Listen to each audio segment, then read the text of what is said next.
अस्सलामुअलैकुम नाज़रीन, मैं हूँ ज़िशा और आप देख रहे हैं हमारा चैनल उर्दू डिस्कवरी 5। दोस्तों, आज हम अपने हैरत अंगेज़ हक़ाइक़ में बात करेंगे एनाकोंडा के बारे में।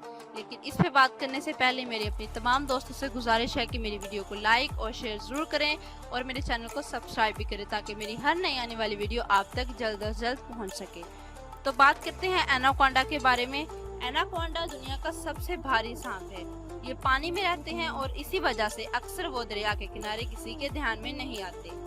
एनाकोंडा की 4 किस्में होती हैं: ग्रीन, बॉलिन, पीला और गहरा स्पाइड एनाकोंडास। सबसे बड़ी किस्म ग्रीन एनाकोंडा की है जो लंबाई में 30 फीट तक बढ़ सकते हैं और इसका वजन 250 किलोग्राम तक हो सकता है।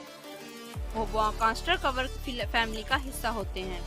वो अमेज़न रेन फॉरेस्ट में पाए जाते हैं और आमतौर पर दलदल और आहिस्ता चलती नदियों में आबाद। एनाकोंडा अंडे नहीं देते। मादा एनाकोंडा नर से ज्यादा नुमाया हो। अब बात करते हैं एनाकोंडा की खुराक के बारे में। एक बार जब वो अपने बालिग साइज को पहुंच जाएं, तो एनाकोंडास जंगली सूर, कीमान, कैपिब्रा और यहाँ तक के जगूर भी खा लेते हैं। एनाकोंडा जहरीले नहीं होते और आमतौर पर मजबूरी के जरिए मारते हैं, यानी अपने शिकार को अपनी लिपेट में ले लेते हैं और इस वक्त तक निचोड़ते हैं जब तक कि इनके शिकारी की सांस खत्म ना हो जाए और अपने जबड़ों को खींचते हैं ताकि अपने शिकार को बड़े शिकार को खाने के बाद इन्हें हफ्तों तक खाने की जरूरत नहीं होती। शुक्रिया।